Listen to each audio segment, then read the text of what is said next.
일론 머스크, 피터 틸, 데이비드 섹스, 리드 호프만, 맥스 레브친 이 5 이름을 들어보신 적 있으십니까? 전부 2002년도에 이베이에 매각된 작은 결제 회사 출신입니다. 맞습니다. 여러분이 잘 아시는 페이팔. 그런데 이 5명이 회사를 떠난 뒤에 무엇을 했을까요? 페이팔 공동 창업자 피터 틸은 정보 분석 회사 펠런티어를 세웠습니다. 미 국방부 방위고등 연구계획국 다르파에 자금이 들어왔습니다. 테슬라, 스페이스X 회장 일론 머스크는 로켓을 쐈습니다. 미 항공우주국 나사의 단독 발사 계약을 따냈습니다. 페이팔 공동 창업자이자 어펌 최고 경영자 맥스 레브치는 신용 결제 알고리즘을 다시 짰습니다. 이름은 다 다른데 향한 곳이 비슷합니다. 저희가 찾아낸 건 이겁니다. 5 산업이 모두 같은 순서로 장악됐습니다. 핀테크, 우주, 국방, 군사정보, 인공지능, 그리고 결제망. 공식이 있습니다. 첫 번째, 민간 자본으로 정부가 못 짜는 인프라를 깝니다. 두 번째, 그 위에서 정부 계약을 따내 자본을 회수합니다. 세 번째, 같은 인프라 위에 사용자를 가둡니다. 페이팔이 그랬고, 스페이스X가 그랬고, 펠런티어가 그랬습니다. 전 백악관 인공지능 크립토 수석 데이비드 섹스는 130일 임기 동안 크립토 규제 틀을 다시 짠 뒤 백악관을 떠났습니다. 링크드인 창업자 리드 호프만은 정치 자금의 가장 큰 손이 되어 있습니다. 또 이 이름들입니다. 세 번째입니다. 같은 사람들이 다른 산업위에서 같은 공식을 반복합니다. 그리고 이 공식이 지금 결제망에 적용되고 있습니다. 머스크의 엑스머니, 스트라이프의 자체 블록체인 템포, 리플의 결제망. 같은 공식의 마지막 단계가 무엇인지 아십니까? 사용자를 가두는 단계입니다. XRP를 들고 계신 분들에게 이건 호재일까요? 아니면 같은 공식의 마지막 장면일까요? 5 이름, 5 산업, 같은 발자국. 이게 우연의 일치인지 설계된 경로인지 지금 바로 보여드리겠습니다. 여러분, 리플이 과연 어디까지 오를 수 있을지 궁금하시죠? 오늘 제가 정말 충격적인 이야기를 해보겠습니다. 2020년 12월 22일 밤, 그날을 기억하십니까? XRP가 단 하루 만에 63% 폭락했습니다. 어떤 이들은 수천만 원의 자산이 증발했고, 어떤 이들은 하루아침에 수억을 잃었습니다. 처음엔 시장이 미친 거라고 생각했습니다. 변동성이라고, 조정이라고 그렇게 믿었습니다. 하지만 이 사건을 5년간 추적한 결과 이건 어떤 이들의 치밀한 계획이었습니다. 리플 가격은 4년간 철저하게 짓눌려 있었습니다. 그리고 더 충격적인 건 2025년 8월 그 암살자가 다시 나타났다는 겁니다. 이번엔 더 큰 칼을 들고 더 강한 권력을 쥐고 더 야심찬 계획을 가지고 지금부터 제가 5년간 추적한 절대 공개되면 안 될 이야기를 시작하겠습니다. 먼저 타임라인부터 보시죠. 천천히 따라오십시오. 2020년 12월 22일 오후 9시 30분 SEC 의장 제이 클레이튼이 XRP 기소를 전격 발표합니다. 그의 임기 종료까지 남은 시간 단 12시간 12월 23일 오전 9시 클레이튼 SEC 의장직에서 사임합니다. 여기까지는 그럴 수 있다고 칩시다. 임기 끝나고 퇴임하는 거 이상할 건 없죠. 그런데 12월 24일 크리스마스 이브 아침입니다. 퇴임한 지 단 하루 만에 클레이튼이 새 직장으로 옮겨갑니다. 월리버 에셋 매니지먼트 자문으로. 잠깐만요. 이 회사가 뭘 하는 곳인지 아십니까? 비트코인과 이더리움에 8천억 원을 투자한 회사, 그러니까 리플과 직접적인 경쟁을 하는 회사에 베팅을 한 겁니다. 다시 한번 정리하겠습니다. XRP를 기소하고 다음날 사임하고 그 다음날 리플의 경쟁사에 투자하는 회사로 갔습니다. 이게 정상입니까? 윤리적으로 문제는 없습니까? 법적으로 괜찮은 겁니까? 하지만 진짜 소름 끼치는 건 이제부터입니다. 블록체인은 모든 걸 기록합니다. 그리고 그 기록을 추적해보니 기소 발표 18시간 전인 12월 22일 새벽 3시 누군가 움직이기 시작했습니다. 대량의 XRP가 조심스럽게 하지만 확실하게 매도되기 시작합니다. 뉴스가 나오기 전, 세상이 알기 전, 폭락이 시작되기 전 누군가는 이미 알고 있었습니다. 이 시점에서 저는 의문을 품었습니다. 대체 왜 하필 리플이었을까? 이 사건을 이해하려면 XRP가 단순한 암호화폐가 아니라는 걸 알아야 합니다. 지금 여러분이 해외로 송금한다고 가정해보죠. 한국에서 미국으로 1,000만 원을 보낸다면 스위프트라는 시스템을 거칩니다. 전 세계 200개국 11,000개 금융기관이 연결된 거대한 네트워크. 벨기에 브뤼셀에 본부가 있지만 실질적으로는 미국이 완전히 통제하고 있습니다. 얼마나 무서운 권력이냐면요. 2012년 이란 핵 제재 때 이란 은행들을 스위프트에서 퇴출시켰습니다. 그 결과 이란의 경제는 즉시 붕괴되었습니다. 2022년 러시아의 우크라이나 침공 후 러시아 주요 은행들을 스위프트에서 퇴출시켰습니다. 이후 러시아의 루블화는 30% 이상 급락했습니다. 스위프트에서 쫓겨나면 그 나라는 국제거래에서 완전히 고립됩니다. 이게 핵무기보다 강력한 이유입니다. 실제로 폭탄을 떨어뜨릴 필요가 없으니까요. 버튼 하나로 한 나라 경제를 무너뜨릴 수 있으니까요. 스위프트는 돈의 흐름을 틀어쥔 지배의 손길입니다. 그런데 2017년 XRP가 등장했습니다. 비교해 보시죠. 송금 시간부터 압도적인 차이가 납니다. 스위프트는 국경 간 송금에 3에서 5일이라는 시간이 걸립니다. 반면에 XRP는 단 몇 초면 송금이 완료되죠. 수수료 또한 엄청난 차이가 납니다. 스위프트는 3에서 5%까지 수십만 원의 수수료가 발생하지만 XRP는 단 몇 원, 거의 공짜나 마찬가지로 송금을 처리합니다. 스위프트는 여러 국가의 중개은행이 필요하지만 XRP는 그런 것조차 불필요하죠. 그리고 2017년부터 2019년까지 일본 SBI 그룹이 뱅크 오브 아메리카가 산탄데르 은행이 하나둘씩 리플과의 파트너십을 검토하기 시작했습니다. 총 200개 이상의 금융기관, 연간 200조 원 규모의 국제 송금 시장에서 XRP가 스위프트를 완전히 대체할 수 있다는 게 증명되는 순간, 바로 그때 누군가에게는 절체절명의 위기가 된 겁니다. XRP는 단순한 암호화폐가 아니었습니다. XRP는 미국이 전 세계를 통제하는 금융 무기에 대한 직접적인 도전이었습니다. 그래서 저는 추적하기 시작했습니다. 누가 XRP를 제거하려 했나? 처음엔 당연히 정부를 의심했습니다. SEC니까요. 미국 정부 기관이니까요. 그 다음엔 월스트리트를 의심했습니다. 은행들이 위협을 느꼈을 거라고 생각했죠. 그런데 조사를 하면 할수록 이상했습니다. 모든 흔적이 전혀 예상치 못한 곳을 가리키고 있었습니다. 실리콘밸리, 뉴욕이 아니라 샌프란시스코, 월스트리트가 아니라 테크 기업들, 혁신과 자유의 상징이라던 바로 그곳 말입니다. 2002년 10월 3일로 돌아가 보겠습니다. 페이팔이 이베이에 15억 달러에 매각됩니다. 그날 50명의 직원이 퇴사합니다. 보통 회사라면 뿔뿔이 흩어지겠죠. 각자 길을 가고 연락도 끊기고, 그런데 이들은 달랐습니다. 그들은 네트워크를 만들었습니다.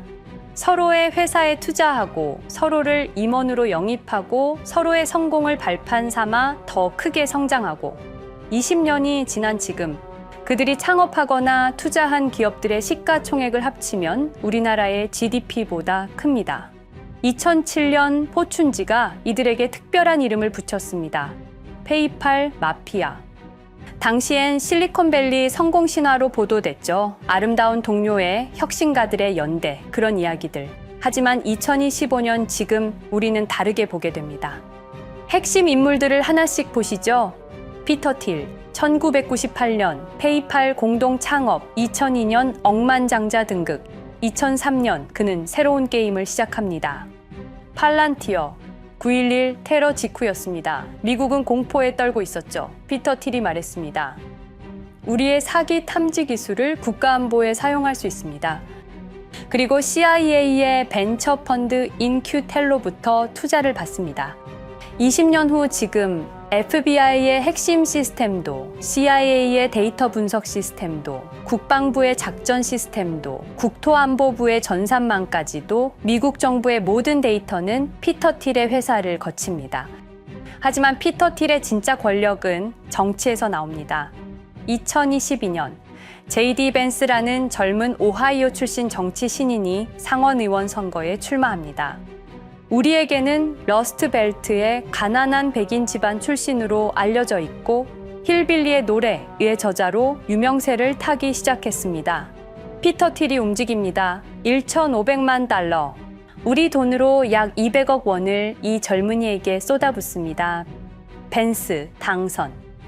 2024년 7월 플로리다 마러라고 피터 틸이 트럼프를 찾아갑니다. 대화의 내용은 단 하나. 제가 추천하고 싶은 부통령 후보가 있습니다. 2025년 1월 20일 JD 벤스 미국 48대 부통령 취임. 페이팔 마피아가 백악관에 발을 들여놓은 역사적 순간입니다. 그리고 벤스뿐만이 아니었습니다. 일론 머스크, 여러분이 잘 아시는 그 일론 머스크 말입니다. 테슬라, 스페이스X의 CEO, 2024년 대선에 4,300억 원을 기부합니다. 트럼프 최대 후원자, 그리고 트럼프 2기 행정부에서 정부 효율부 DOJ 수장으로 임명됩니다. 연방정부 전체의 예산을 삭감할 권한, 그의 시장 조작 능력은 이미 증명됐죠. 2021년 5월 트윗 한 줄로 비트코인을 폭락시킨 후 뒤로는 더 싸게 매집했습니다. 데이비드 sak스, 백악관 AI 암호화폐 차르, 모든 AI 정책과 암호화폐 정책의 최종 결정권자, 페이팔의 전 COO, 미국의 암호화폐 정책 최종 결정권을 페이팔 마피아가 쥔 겁니다. 그리고 한 명 더, 여러분이 잘 모르는 이름이지만 아주 중요한 인물입니다. 제드 맥켈럽, XRP 공동 창업자, 2013년 리플을 나옵니다. 그리고 스텔라루멘이라는 경쟁 코인을 출시합니다. 그가 가진 XRP는 90억 개, 2022년까지 전부 매도합니다. 무려 4조 2천억 원이라는 천문학적인 수익을 기록했습니다. 그런데 기묘한 일이 벌어집니다. 2025년 6월 페이팔의 스테이블 코인 페이팔 USD가 스텔라루멘 체인으로 확장을 발표합니다. 리플의 배신자가 만든 플랫폼으로. 우연일까요? 그리고 저는 결정적 증거를 찾았습니다. 2025년 초 내부 고발자가 나타납니다. 월리버 에셋 매니지먼트. 기억하시죠? 제이 클레이튼이 XRP 기소 다음 날 합류한 바로 그 회사. 그 회사의 내부 문서가 유출됩니다. 공개된 투자 내역은 이랬습니다. 비트코인에 우리 돈 5천억 원, 이더리움에는 3천억 원이 투자금 명목으로 지출되었습니다. 이 돈들이 향한 곳은 모두 리플의 경쟁사들이었습니다. 그리고 충격적인 숨겨진 투자 내역. 스텔라루멘에는 700억 원을, 팔란티어의 주식에 1조 6천억 원, 금액이 비공개된 투자금은 페이팔의 페이팔 USD로 향했습니다. 잠깐, 스텔라루멘, 제드 맥켈럽의 코인, 팔란티어, 피터 틸의 회사, 페이팔 USD, 페이팔의 스테이블 코인. 제이 클레이튼이 SEC를 나오자마자 들어갔던 월리버 에셋 매니지먼트를 통해서 팔란티어, 스텔라루멘, 페이팔로 흘러 들어간 것입니다. 모든 것이 연결됩니다. 모든 것이 한 곳을 가리킵니다. 이건 우연이 아닙니다. 리플과 SEC의 소송전은 거대한 연극이었던 것입니다. 모든 게 페이팔 마피아들의 계획이었던 겁니다. 이제 전체 그림이 보입니다. 페이팔 마피아의 리플 제거 작전, 이제 전부 재구성할 수 있습니다. 제드 맥켈럽이 XRP 공동 창업자로 참여하여 핵심 기술을 습득. 2013년 의도적으로 갈등을 벌인 후 퇴사. 그것도 90억 개의 XRP를 보유한 채로 말이죠. 시한폭탄을 설치한 겁니다. 피터 틸의 팔란티어, 2003년 CIA의 인큐텔 펀드 투자로 창업. 2020년까지 FBI, CIA, 국방부의 핵심 시스템을 장악하게 됩니다. 미국 정부 전체를 들여다볼 수 있게 된 겁니다. 2018년 6월, 우리 모두가 아는 바로 그 SEC 기업금융국장 윌리엄 힌먼의 발언. 이더리움은 증권이 아니다. 의도적으로 리플의 가격만 억누르려던 치밀한 계획이었습니다. 제이 클레이튼, 임기 12시간을 남기고 리플을 기소. 사임 이후에는 곧바로 리플의 경쟁사에 투자를 하는 회사의 자문으로 합류. 그야말로 치명타를 먹인 셈이죠. 2023년 8월 페이팔은 페이팔 USD라는 스테이블 코인을 출시합니다.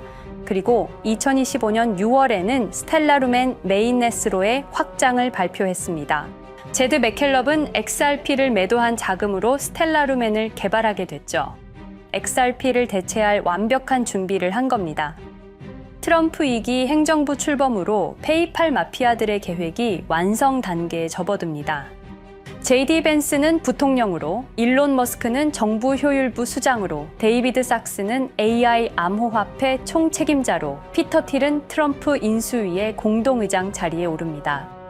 페이스북의 모회사인 메타의 로비 비용을 보면 확실히 알 수 있습니다. 2024년 로비 비용으로 역대 최고 금액인 약 2,400억 달러를 지출했습니다. 로비스트 수도 2016년에는 31명에 불과했지만 2024년에는 의원 8명당 1명 꼴인 65명으로 늘어났죠. 정치 권력을 장악하기 위한 그들의 야욕이 그대로 드러나는 부분입니다. 데이비드 sak스, 백악관 입성 후 단 2주 만에 리플이 수년간 워싱턴에 배치한 로비스트들을 전원 축출했습니다. 겉보기에는 이해관계 충돌이라는 명분을 내세웠지만 실제로는 경쟁 세력을 제거하려는 목적이었습니다. 리플의 스피커 역할을 할 마지막 정치적 통로마저 차단이 된 겁니다. 완벽한 계획이었습니다. 그런데 SEC와 리플의 소송전에서 그들이 예상치 못한 일이 벌어집니다. 2023년 7월 아날리사 토레스 판사의 판결. XRP 자체는 증권이 아니다. SEC는 즉시 항소했고 리플도 여기에 부분적으로 항소를 하게 되죠. 법정 공방은 끝이 어딘지도 모르게 이어졌습니다. 그리고 2025년 8월 놀랍게도 양측 모두 항소를 취하합니다. 5년 동안의 전쟁이 드디어 끝이 나게 된 순간이었습니다. 리플은 승리했습니다. XRP 가격은 무려 5,000원에 근접하게 상승했고 수많은 자산 운용사들의 XRP ETF 신청 물결이 이어졌습니다. 그리고 리플은 히든로드를 12억 5천만 달러의 인수, 리플 프라임이라는 이름으로 새롭게 출범시켰습니다. 스테이블 코인 리플 USD는 출시 1년 만에 시가총액 10억 달러를 돌파하는 기염을 토합니다. 현재 리플의 기업 가치는 400억 달러 이상으로 평가받고 있습니다. XRP는 죽지 않았습니다. 5년 동안 억눌렸던 것이 폭발적으로 성장하기 시작합니다. 투자자들이 돌아오고 은행들이 재접촉하고 파트너십들이 재개되고 우리가 이긴 건가? 정의가 승리한 건가? 아니었습니다. 2025년 8월 18일 XRP 승리 발표 불과 10일 후 뉴스가 터집니다. 제이 클레이튼 맨해튼 연방검사로 정식 임명. 5년 전 XRP를 기소했던 바로 그 사람. 이번엔 연방검사로 돌아왔습니다. 월스트리트의 보안관이라 불리는 미국에서 가장 강력한 검사직. 형사 기소권, 월스트리트 전체 감시 권한, 금융범죄 수사 총괄. 더 큰 칼을 들고 돌아온 겁니다. 그리고 2025년 11월 트럼프 대통령의 발표. 제이 클레이튼을 앱스타인 사건 수사 책임자로 임명합니다. 잠깐, 왜 하필 클레이튼일까요? 왜 XRP 소송이 끝나자마자일까요? 왜 지금일까요? 그리고 그는 다음엔 누구를 조준할까요? 리플은 부활했습니다. 하지만 페이팔 마피아는 멈추지 않았습니다. 2025년 상반기, 이상한 패턴들이 포착되기 시작합니다. 일론 머스크의 행동이 변합니다. xAI에 추가 투자가 급증했고 테슬라 AI 개발에 급가속을 하기 시작했습니다. 그리고 이상하게도 특정 AI 기술에 대한 공격적 언급이 증가했습니다. 일론 머스크답지 않았습니다. 그리고 2025년 3월 한 AI 코인의 공식 계정이 일론 머스크의 X라는 플랫폼에서 갑자기 사라집니다. 노출 제한을 당했고 광고 계정들도 정지가 됐습니다. 특정 코인에 관련한 영상들이 전부 삭제되었습니다. 왜일까요? 이 코인에는 특징이 있습니다. 진짜 AGI 구현 가능한 탈중앙화, AI 네트워크로 평가받고 있는데 초당 수십억 단위의 연산 처리가 가능한 정도입니다. 수백만 개의 노드가 연결된 분산 뉴럴 네트워크. 이건 테슬라도 구현하지 못했습니다. 메타도 구현하지 못했습니다. 중앙화 시스템인 오픈 AI가 꿈도 꿀 수 없는 것입니다.